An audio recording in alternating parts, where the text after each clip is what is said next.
필리핀에 와가지고 사는 사람들 보면은 언제 돈이 제일 많은지 알아요? 처음 넘어갔을 때가 돈이 제일 많아. 필리핀에서 한국인들이 사기당하는 방식은 어떤 방식이 많을까요? 직종에 따라 달라요. 불법 쪽 일하는 사람들은 자기가 온라인 카지노를 하고 있는데 수익률이 좋고 우리가 운영을 하고 있으니까 돈만 태우면은 수익금 쉐어를 해주겠다. 그리고 잘해주는 사람 조심해야 돼요. 그러니까 맹목적으로 살살 거리는 사람들이 있어요. 그러니까 예를 들어서 제 구독자 중에 한 분이 여기 필리핀을 넘어왔어요. 근데 그분이 처음 왔을 때는 현찰이 좀 있었잖아요. 저랑 뭔가 비즈니스를 하려고 시도도 했었어요. 그분은 일단 도박에 빠져가지고 자산 탕진하고 어느 정도 자금만 남아있을 때 어떤 애가 접근을 한 거예요. 그거 막 살살거리고 비유 맞춰주고. 그러니까 보통 사기 치려고 하는 애들이 그래요. 자주 만나고 형대접하고 배우해주면서 그렇게 하다가 비즈니스는 보여주려고 하는 게 아니고 돈 벌려고 하는 거예요. 돈을 벌려면 노력을 해야 되는데 사기당한 사람들을 보면은 그 노력이 빠져 있어.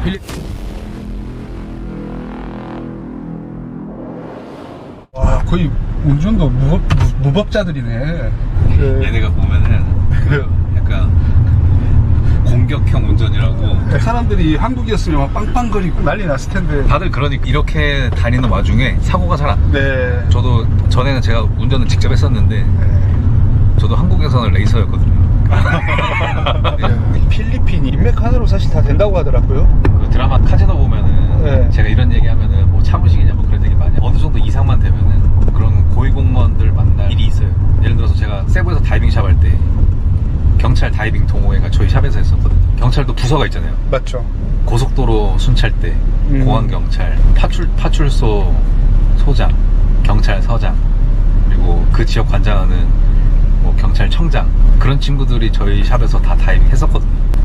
그러니까 경찰 쪽으로는 아무 문제가 없었어요. 그리고 오히려 뭐 주변에 문제 생길 때는 저한테 연락 오고 그랬었는데 제가 이런 얘기 하면은 거짓말 안 해요. 필리핀은 뭐 음주운전 걸려도 그냥 경찰한테 돈 얼마 딱 지워주면 끝난다고 하더라고요. 진짜인가요? 필리핀은 음주단속 장비 있잖아요. 그게 없어요. 그게 비싸대요. 그거 살 예산이 없고, 그리고 음주운전 벌금이 7,000페소예요. 15만 원. 음주 단속 안 하고 돈도 잘 줘야 돼요. 적정한 금액을 누구한테 주느냐가 중요하고. 그러니까 예를 들어서 순경급들은 푼돈 뜯으려고, 제가 마닐라에 있을 때는 그 BMW 7 시리즈를 제가 직접 운전하고 타고 다녔었는데, 세단이잖아요. 독일 세단. 작적이죠. 피부 하얀 애가 세단 타고 있어. 일단 잡고 봐요. 일단 잘못을 안 해도 일단 잡고 보고, 잡은 다음에 그냥 뭐 얼마 부리면서 너 뭐 위반했다, 자동차 등록증이랑 면허증 보여달라. 저는 서류가 완벽하거든요. 근데 보통 그러면은 그냥 이렇게 뒤 물러서는 애들이 있는 반면에 또 위반했으니까 이거 차 압류해야 된다, 그런, 여기는 크로코다일 악어라고 하는데 그런 새끼들이 있어요. 그때 한 번은 마닐라에서 크로코다일이 저를 잡았어요. 그냥 살짝 얼버무리면서 뭐 단속했다, 너 뭐 위반했다 그러면서 면허증을 달라고 하는 거예요. 그러니까 영상 촬영하면서 면허증 줬어요. 내가 뭘 위반했다고 영상 촬영하고 경찰서 가자. 제가 그랬어요. 경찰서 가자. 가고 너 상사 누구야? 그러니까 뭐라고 하던가요? 처음에는 얘가 제가 진칸지 뻥칸지 모르니까 가는 척 하다가 조금 가다가 다시 돌아와가지고 대가리 박더라고요. 죄송합니다. 혹시 실패는 안 하셨나요? 실패는 많이 했죠. 마사지샵도 망했었고. 근데 일단 코로나 때문에 다 망했죠. 세부에서 하던 여행사, 다이빙샵, 호핑샵, 마사지샵, 술집 다 망했죠. 그때. 코로나 때 한인 사업가들의 제가 봤을 때 한 99%가 망했죠. 부동산을 실제로 보유하고 있지 않은 사람은 다 망했다고 보면, 임대료 나가는 사람들은 다 망했는데, 일단 그때까지 제가 해변가에 샵이 있었으니까, 샵도 있고 배도 있고 직원도 있었으니까, 처음에는 코로나가 길어야 3개월이라고 생각했어요. 다들 다이빙샵 오픈하는데 돈도 많이 썼고, 그거를 버텨서 다시 영업을 해야 되겠다고 생각을 했기 때문에 그냥 임대료 내고 인건비 주고 그냥 버텼죠. 근데 이게 한 2년 정도 되니 현금이 다 떨어져 가는 거예요. 현금, 저도 그때 스트레스 엄청 받았거든요. 그러다가 마닐라 쪽은 그래도 상대적으로 코로나가 좀 덜 하다 하더라고요. 수도 쪽이니까.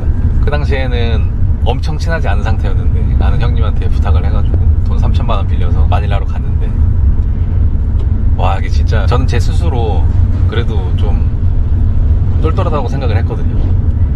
근데 마닐라 가서 한 달 만에 사기를 당해가지고 전 재산을 날린 거예요. 재산 플러스 이제 빌린 돈까지 사기를 홀랑 당한 거예요. 사기 당하니까 통장에 350만 원 남았었는데 그때 당시에 차 할부금 냈어야 됐고 샵 임대료 냈어야 됐고 직원들 월급 줘야 됐었고 그거는 그냥 통장에 찍혀있는 숫자지 돈이 아니었어요. 그런 상황까지 갔었죠. 그러다가 제가 사기를 당했는데 사기 그 피해자 모임이 있었어요. 그 사기 피해자 모임에서 만났던 사람들하고 이야기하고 뭐 대책회의 하다가 일단 그쪽에서 저를 좀 좋게 보셔가지고 같이 일을 하게 됐어요. 그쪽에서 다행히 그래서 다시 일어나게 됐죠. 6개월 동안 하루에 500표였었어요. 하루에 한 끼 먹고 5표 쓰면 한 14,000원, 15,000원. 네, 그러니까 표 쓰면은 한식으로는 하루에 한 끼예요. 제가 그 생활을 6개월 했습니다. 네. 와.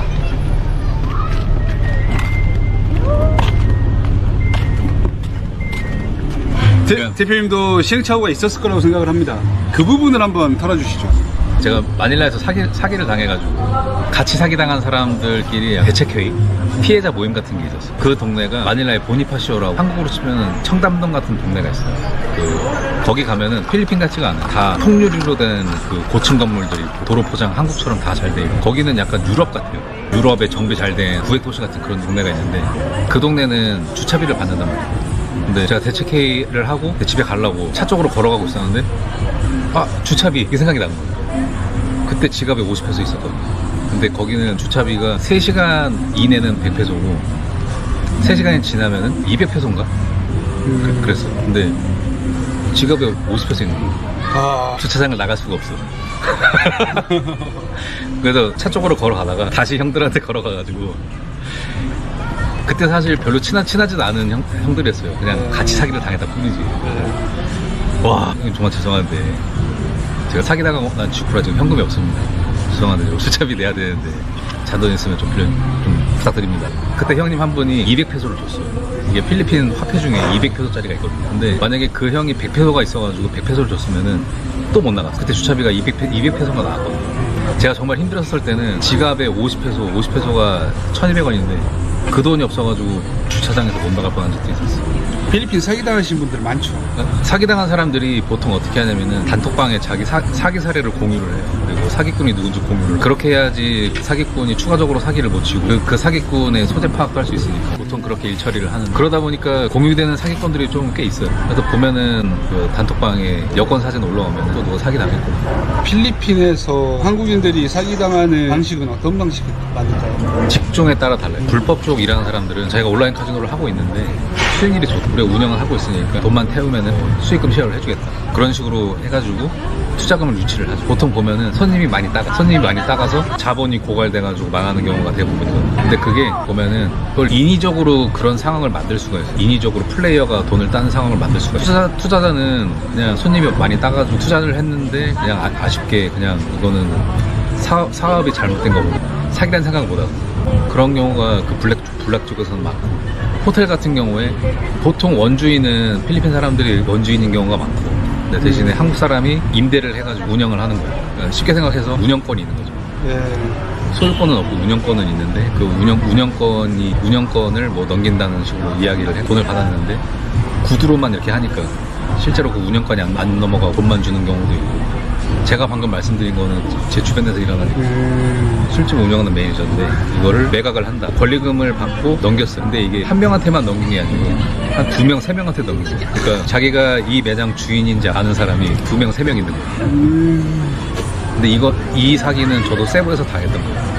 그러면 사기 안 당하는 비법 좀 한번 알려주시겠어요? 경험을 토대로. 사기를 안 당하려면 자기가 직접 하려고 해야 돼. 누군가한테 의지해가지고 돈만 태우고 돈 벌겠다. 그거는 사기당할 가능성이 정말 높은 거고. 근데 대부분 다 자기가 실무 안 하고 돈 태워가지고 그냥 수익금만 쉐어하기를 바라는데 그러면은 사기당할 가능성이 높고 자기가 직접 실무해야 돼. 자기가 직접 실무를 하면서 비즈니스 내부 상황도 알고 직원들도 알고 직원들 중에 내 편이 있어야지 뭔가 일이 생겼을 때 그 상황에 대해서 빠르게 캐치할 수가 있고 상황을 알아야 대처도 할 수 있고 그게 아니고 그냥 돈만 태우고 여기다 지분 있어 그렇게 약간 보여주는 식으로만 하려는 사람들이 있거든. 그런 사람들이 사기 많이 나요. 비즈니스는 보여주려고 하는 게 아니고 돈 벌려고 하는 거야. 돈을 벌려면 노력을 해야 되는데 사기당한 사람들을 보면은 그 노력이 빠져있어. 필리핀에 와가지고 사는 사람들 보면은 언제 돈이 제일 많은지 알아.